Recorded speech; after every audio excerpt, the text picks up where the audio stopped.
Shalom, shalom. Welcome to week 1, day 2. Super excited to have you with me again. If you missed day 1's video, all good. Akol beseder. No worries. It's all saved on the Teacher Mike Facebook page, and you can just go back and look at that in your own time. Today's video marks the first video that we'll be learning actual words in, which is very exciting.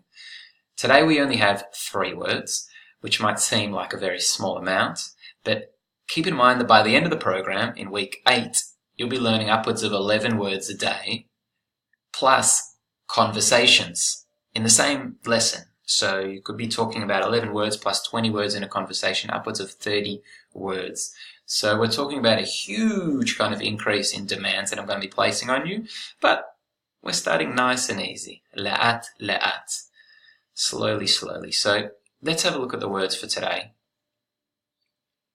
First word is one, which is achat. The second word is for moon, yareach, yareach. And the last word, the color white, lavan. Okay, that's it. 3 words for today. A few things I just want to point out though. The word achat and the word lavan are adjectives. They'll describe a noun, Like, let's just say here we have our noun for today is yareach, moon. So we can say a white moon, yareach lavan. The white describes the adjective, the noun. So in Hebrew, every single noun is either a male or a female. You might already know this. Okay, it's like in a lot of languages. It's not in English, but it's in a lot of languages. Every noun has a gender.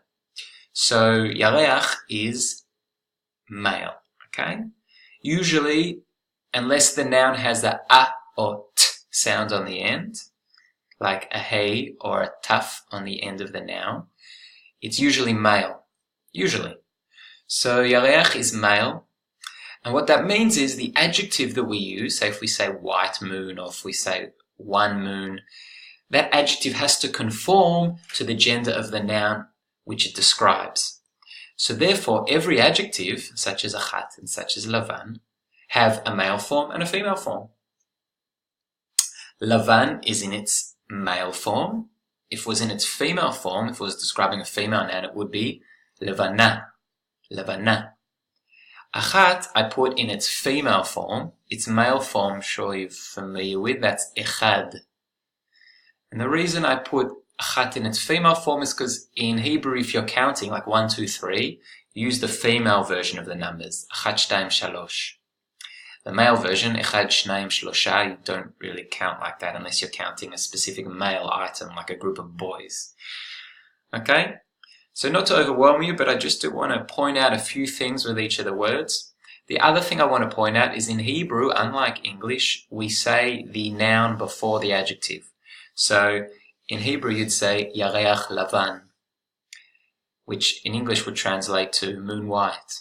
But you wouldn't really want to say moon white, you'd say white moon. So just so you know, you always put the adjective after the noun. If you wanted to say one white moon, have a go, knowing that the noun goes first. Yareach lavan echad. Echad, because that's the male version of the word achat.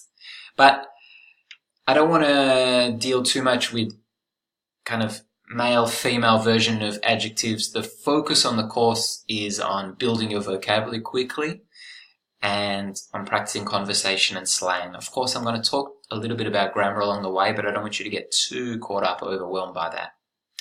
So they're the 3 words for today. Go ahead into Brainscape and get studying. The last point I wanted to make today is the importance of finding a regular time to watch this video and do your Brainscape cards. I think it's one of the most important things that will lead to your success in getting through the full 8 weeks and really boosting your Hebrew to a super high level. And that is kind of asking yourself now, when is the best time for me to set aside 15 minutes or 10 minutes to watch a video on Facebook and use an application on my phone or on my computer?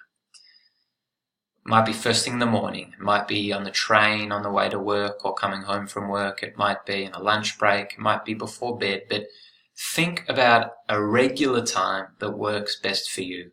And if you can start to already think about that in advance, that you'll be doing your Hebrew in the morning for the next 8 weeks, then that will lead you to develop a habit, and that will get you through this program without too much hassle at all. See you guys tomorrow for day 3.